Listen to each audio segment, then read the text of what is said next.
एक समय की बात है। महात्मा बुद्ध अपने शिष्यों के साथ मगध आए हुए थे। वहां एक चंदौसा नाम का मोची गांव के बाहर अपनी कुटिया बनाकर रहता था। उसके परिवार में उसकी पत्नी और 4 बच्चे रहा करते थे। चंदौसा की कुटिया के बाहर एक बड़ा सा तालाब था, जिसमें बरसात का पानी जमा हुआ था। चंदौसा सवेरे उठकर जब तालाब पर गया तो उसे एक कमल का पुष्प दिखाई दिया, जो दिव्य था। चंदौसा ने अपनी पत्नी फुलौरी को उस पुष्प के बारे में बताया। फुलौरी शांत स्वभाव की थी और पतिव्रता भी थी। फुलौरी ने तत्काल बताया, महात्मा बुद्ध यहाँ आए हुए हैं। शायद वह इस तालाब के पास से गुजरे होंगे, जिसके कारण यह फूल हुआ है। चंदौसा के मन में अमीर बनने का स्वप्न जागृत हुआ। वह झटपट तालाब में कूद गया और उस पुष्प को तोड़कर ले आया और अपनी पत्नी से आगे की रणनीति बताता है। मैं यह पुष्प राजा को देकर इसके बदले ढेर सारा मूल्य प्राप्त करूंगा और हम लोग अपना जीवन आराम से व्यतीत करेंगे। फुलौरी कहती है, यह तो अच्छी बात है। यह पुष्प हमारे किस काम का? यह राजा को ही दे आइए।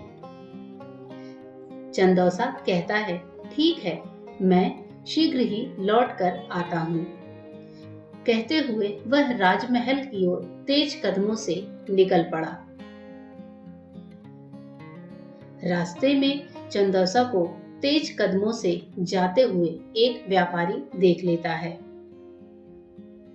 उसके हाथों में दिव्य पुष्प देखकर व्यापारी के मन में उस पुष्प को प्राप्त करने की अभिलाषा जागृत होती है। व्यापारी आवाज देकर चंदौसा को बुलाता है और उस पुष्प का मूल्य पूछता है। व्यापारी उस पुष्प का मूल्य 2 स्वर्ण मुद्रा देने को तैयार हो जाता है। किंतु अंत समय में चंदौसा यह सोचता है, व्यापारी जब इस पुष्प का मूल्य 2 स्वर्ण मुद्रा दे रहा है, तो राजा अवश्य ही इसके अधिक मूल्य देगा।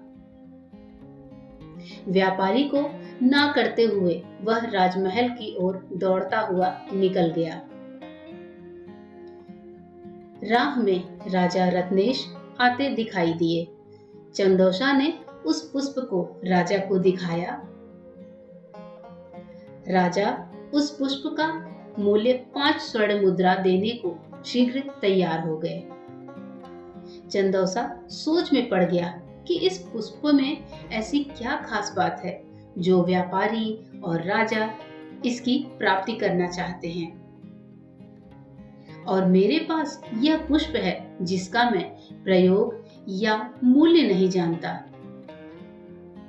यह कितना मूल्यवान है इसकी समझ मुझे नहीं है। एकाएक चंदौसा के दिमाग में बिजली सी कौंध जाती है। वह राजा को भी ना करते हुए वह महात्मा बुद्ध की शरण में पहुंच जाता है। महात्मा बुद्ध के चरणों में गिरकर वह पुष्प उन्हें समर्पित कर देता है और अपने शरण में संरक्षण मांगता है। महात्मा बुद्ध चंदौसा को उठाकर हृदय से लगा लेते हैं और उसे अपने शरण में लेते हैं। चंदौसा को ज्ञान प्राप्त होता है।